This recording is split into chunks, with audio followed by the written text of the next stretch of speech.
What's going on, guys? Welcome back to We Want Picks. My name is Jacob, aka the Freckled Salamander, here to bring you my lock of the week for UFC Tampa. But before we get into this week's lock of the week, make sure you're becoming a premium member today. It's only $10 a month and we've been absolutely killing it. I know the lock of the week didn't hit last week, but I was up plenty for premium members. I know that. Up 15 of the last 20 weeks with like a 13-14% ROI. Doing pretty well lately, so WeWantPicks.com, become a premium member. Only $10 a month. In this week's video, I wanted to do something a little bit different. It is the very last lock of the week of the year. And first of all, from the bottom of my heart, that you guys have showed on these videos, looking forward to these peaks. Looking forward to these picks week after week. I want to thank you guys so much for everyone that leaves comments, that likes the videos, everything. So thank you. Gracias. Obrigado. Domo arigato. Mr. Rabato. Voulez-vous coucher avec moi? 1, 2, 3. And that's about all I know. I just want to thank you guys so much from the bottom of my heart. If you guys are new to Lock of the Week, what it is quite simply, every single week I pick one underdog that I believe in my mind is going to win with 100% certainty. And this week I got something real special for you. One of my favorite highlight films I've put together this year, and we've had some good ones. So just here for the pick. You don't care about the video or anything. Just skip forward until the highlight video. You can see who Lock of the Week is. But this week I wanted to go back through the history a little bit, show you guys where we started, where we came from, a little 2024 recap, discuss some of the highlights of some of the fights that catch my eye, bring you back to where it all started. So if you guys are interested, stick with me here, and then we'll get to the lock of the week. If not, I understand. But let's go through the history of lock of the week. So lock of the week actually started as just a random funny thing. Back when there was 4 of us on the podcast, I thought one week, you know what? I was kind of the outcast. There was fighters and I wasn't real knowledgeable about the sport. I said, you know, it'd be funny if I picked an underdog that nobody else picked and I said that they were a lock. And it ended up being a funny thing within the podcast that I would start to hide. And every week they were like, who's going to be the lock of the week? Because I would give a breakdown, blah, blah, blah. And they'd be like, and that's why they're my lock of the week. Or I'd start off with something and it was always a fun thing. It started off as a fun thing. And then I realized, oh my God, I'm actually pretty good at picking underdogs, but it was still kind of a fun thing where I'd make some really far reaches. And then we got to a point where I said, you know what?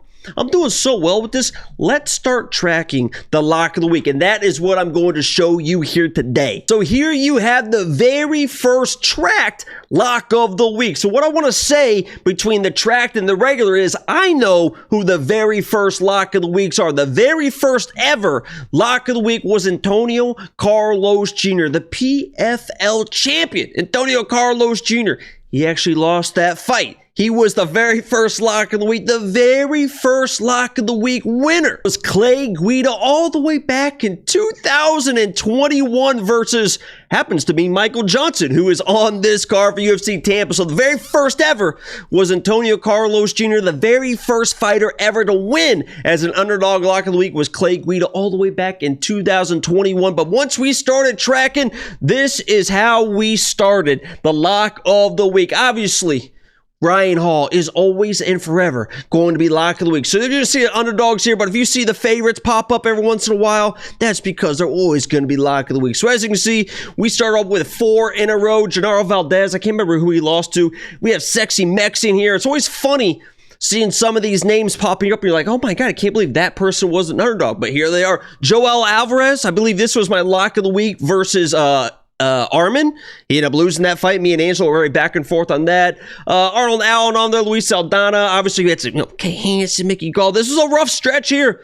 This was one of the worst stretches, lock of the week of all time back in 2022 because Jordan Wright was finished. Melissa Gatto was not finished. Amanda Hebos, that was against Caitlin Chukagian. She won that fight. I was very upset. Udos Medic, and then this was the worst run right before the greatest run anybody has ever seen in their life. Johnny Munoz Jr. knocked out in the first round. Liang Na knocked out in the first round. Garam I can't remember what fight this was. Was this the Islam fight? I think that was a close decision, but he lost that. And then JP Bays knocked out in the first round. I lost 4 in a row. 3 of them were knocked out in the first round. So I know a lot of times you guys are saying, oh, this person's lock of the week, or oh, Cody Durden was the worst lock of the week. It's like, no, trust me, I have had much worse. Here is the infamous or famous 10 lock of the week streak. And as you can see, there were some wild ones in there. Ludovic Klein versus Mason Jones. Nate Landwehr versus David Onama. This was Leon Edwards versus Usman. Saved it. And then the funny thing is the one that broke this streak was Indiana's own Cameron Van Camp. And guess who broke that streak? Nicholas Iron Mota, who was lock of the week. What, 2 weeks ago, 3 weeks ago now? Here's a tough stretch here. Brendan Allen with the win. That was past Sabatini. These were actually the same card. TJ Dillashaw, Cub Swanson, man, that's my dog. Arnold Allen came through. I've never lost. You're going to see here. I've never lost more than 4 in a row, which is very important, because I think that's very important, because sometimes you can get on if you get a bad streak, but I always break it. You're going to see it. I always break the streaks. There's 3 in a row. Daniel Rodriguez, Marlon McCann, Fernie, my dog Fernie, that's my dude. I can't remember which fight what that is, but I think he almost won that fight early on, ended up losing. Philly Fresh, I think that was one of my favorite fights of all time. I think that was the Nico fight where he kind of came back and won, and I absolutely lost my fucking mind. Darren Till versus DDP.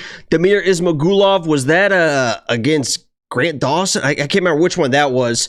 That's my guy. Man, Damir was my fucking guy as well. Here you go, Daniel Marcos as an underdog. He is coming up against Adrian Yanez this week. So Daniel Marcos on there, Roman Kopylov.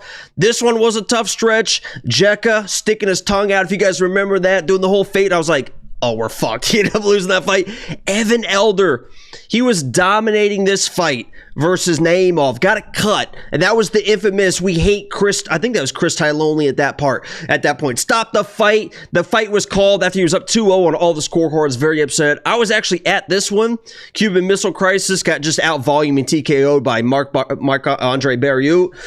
Tyson Nam, I can't remember which one that one is. Preston Parsons, I believe this was a really close fight. There's the rematch with Usman to save that streak here. So again, I mean, I had a 4 loss of the week streak. Obviously, there was some no contest too. So really almost a 4 or 5, like not a no contest, but a winless streak. Still went with Leon Edwards versus Usman in the rematch. Got that back. 4 in a row here. 3 of them on the same card. Obviously, you can see when we start numbering the cards here. Michelle Watterson, Chris Curtis, and Alex Bejeda all lost on the same card as a triple lock of the week.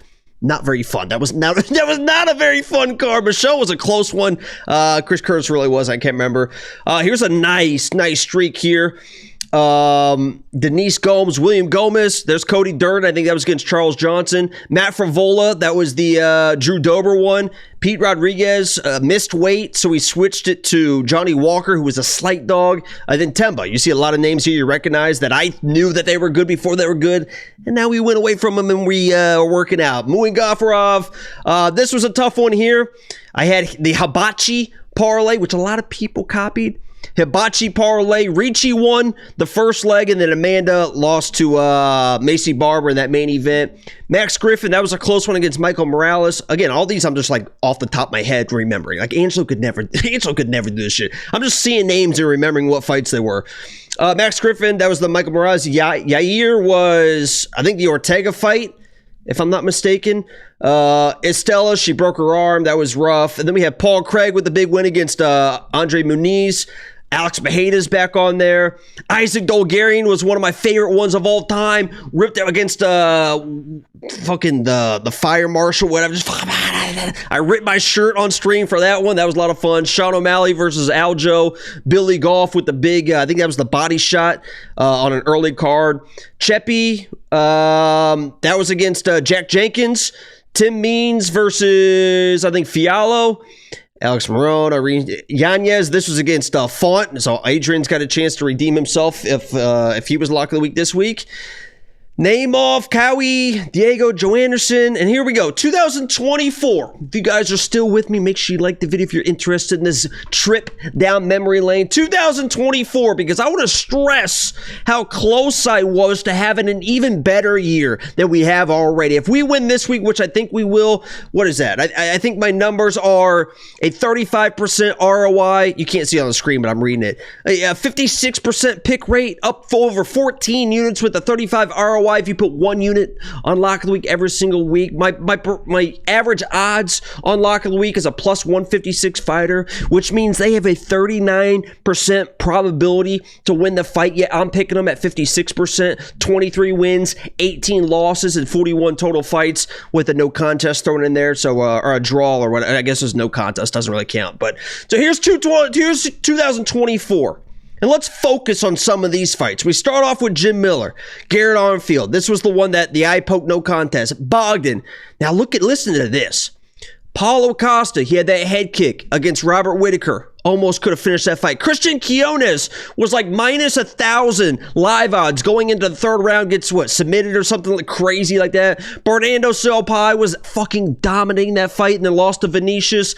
Pedro kind of got smoked, but that is what it is. Danny Silva. Amanda, that fight was closer than people remember against Rose, but Amanda... And by the way, Amanda Ribas is the only fighter. You'll see multiple names on here sometimes. Amanda Ribas is the only fighter that's ever 0-3 as lock of the week. She was supposed to be lock of the week this week. Card got moved. Maybe it saved us. Who knows? Mana Ferro, Cheppy, Max. Davis, this is a good run here early in the year. Kevin Borjas kind of got smoked. It is what it is. Charlie Johnson, Ariana Carlosi. We got bailed out on that one. That was the infamous headbutt situation with Pierre Rodriguez. Pierre is on this card as well. A lot of tie-ins to the last card of the year. Mitch Raposa kind of got smoked, but it was a split decision. Radke got smoked. Julia, I actually thought she won that fight versus Nutsack. And Nutsack is on the card again. So here we go again. I actually thought she won that fight. Chang Ho Lee won a close one. Vinicius dominated Ricky Simone. John Silva beat Barbosa. Deanna Barbosa just kind of got out-grappled a little bit by Miranda Maverick, but that fight was close. There's Bilal versus Leon. Loopy, that was a close one versus, was that the Dern fight? I mean, that could have went either way. So there's another loss that kind of could went either way. This one we got screwed on and had to change to a prop at the last second because I didn't have any other dogs I was going to pick, and that nearly hit as well. There's DDP, Ricci, Chris Padilla. We got Esteban Ribovics. Favola got smoked.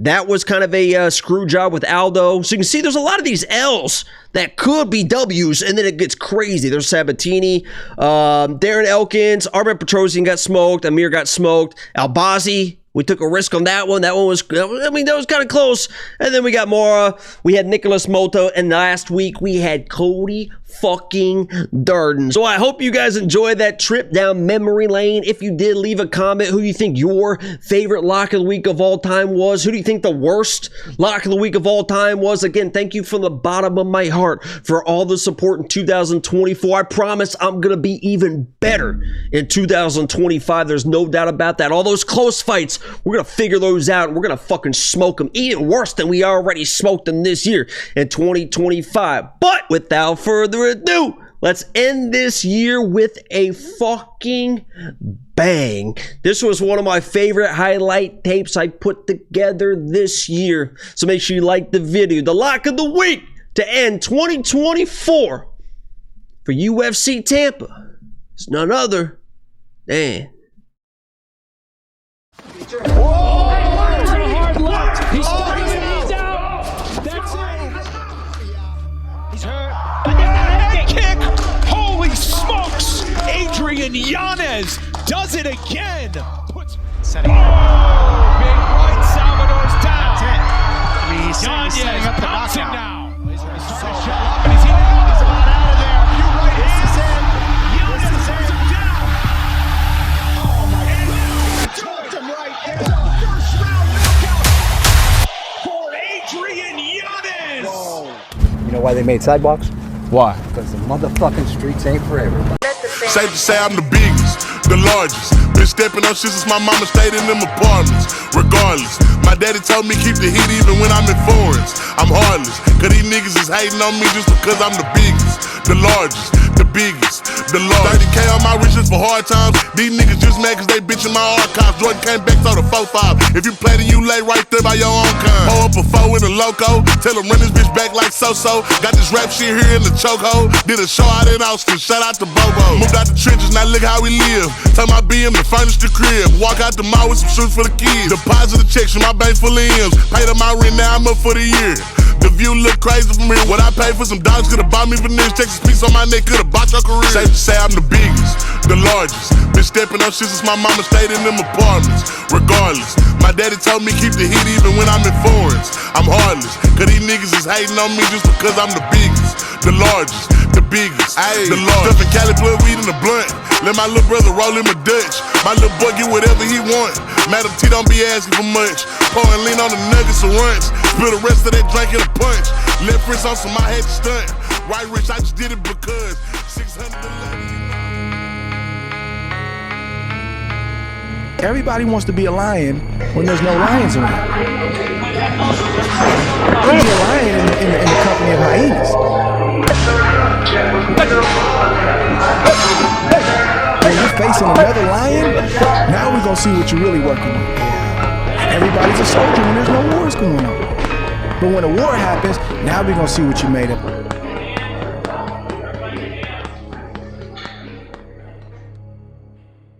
So there you have it. It is gonna be, that's my dude, man. That's my dude, Adrian Yanez for Lock of the Week. It's a bias pick. Can I stress that enough? It is a bias pick. Bias pick. Bias pick. I don't want to hear any comments about, oh, he's just, yeah, he is my dude. I consider him a online pin pal. I don't know what you want to call it. I was at the Apex a couple of months ago. Cameron Smotherman was fighting. He was in the corner. Adrian was in the corner. They won the fight. We were all excited. Adrian came over, said, hey, gave me his hat. So yeah, am I picking him because he gave me his hat? Yeah. But also, I called for this fight a few months ago when we had Adrian on our show. Check out this clip. I got a guy for you. I think it's a good matchup. You said that that you feel comfortable against technical strikers. I think this guy is one of the more technical strikers in the division. I think you guys would have a lot of fun in there, and that's Daniel Marcos. Oh yeah, no, that would be amazing. That would be amazing. I think he's right around there. He's an undefeated guy. I think that'd be a great spot for you to take a 0, get your name back out there. Oh yeah, I think that's a good fight for you too. I think that'd be a lot of fun. Nah, he's definitely a solid guy. He just beat John Castaneda, and right. John Castaneda is one of those guys that called me out too. Yeah, Daniel Marcus is a really solid fight. I would really like that. I knew back then when I was looking at the rankings and I was thinking, who does Adrian match up with the best? I said Daniel Marcos, and here we are. Months and months later, we got Adrian Yanez versus Daniel Marcos, and Adrian Yanez smoke. He's gonna smoke him, man. He's gonna smoke him. I know that Daniel Marcos is undefeated. I know he's a good striker. He might even be a little bit cleaner than Adrian Yanez, especially in his defense. But Adrian Yanez has the power advantage, and he lands on fucking everybody. Oh my God. He got Jacob. He got smoked by Jonathan Martinez. Everybody gets fucking smoked of those leg kicks by Jonathan Martinez, unless your name is Jose Aldo. That dude in his last fight had Marcus McGee basically out of there with leg kicks too. So yeah, he gets smoked with leg kicks. It is what it is. And then he loses to Rob Font. But if you watch the first 2 minutes of that Rob Font fight, Adrian was finding his shit. Got a little bit cocky, right? You even hear on the broadcast, Joe Rogan's like, man, he is fast, isn't he? And DC's like, man, he's fast, isn't he? And everyone was on the jock of Adrian Yanez. And then he gets a little bit cocky, gets caught. I mean, he was mouth open like this when anybody's gonna get knocked out with that shot. Now he's dialing it back in. He's gonna be focused, and a focused, dialed in Adrian Yanez with the accuracy and power that he has in his hands, and the speed takes everyone by surprise. I believe is gonna get it done. I believe is gonna get it done early. That's my dude. It's a bias pick, but we're going to end 2024 with an absolute fucking bang. Like the video if you haven't already. Subscribe if you are no. Become a premium member today. It's only $10 a month. My name's Jacob, aka the Freckle Salamander, and I am out. Peace. I'm not out, actually. I forgot. I'm going to be at UFC Tampa. So if you guys see me walking around at the casino, in the hotel, at the fights, whatever it is, make sure you say what's up. I'm always down to say, I think it's pretty cool. I'm going to be a little bit intoxicated, you know what I mean? But I think it's pretty cool. There was people at the Apex that were saying, hey, there was one time I was walking through a casino with the girl, and somebody goes, yo, Salamander. And I was like, oh, shit, I'm a somebody. Then she left me. I'm out of here, guys. Peace.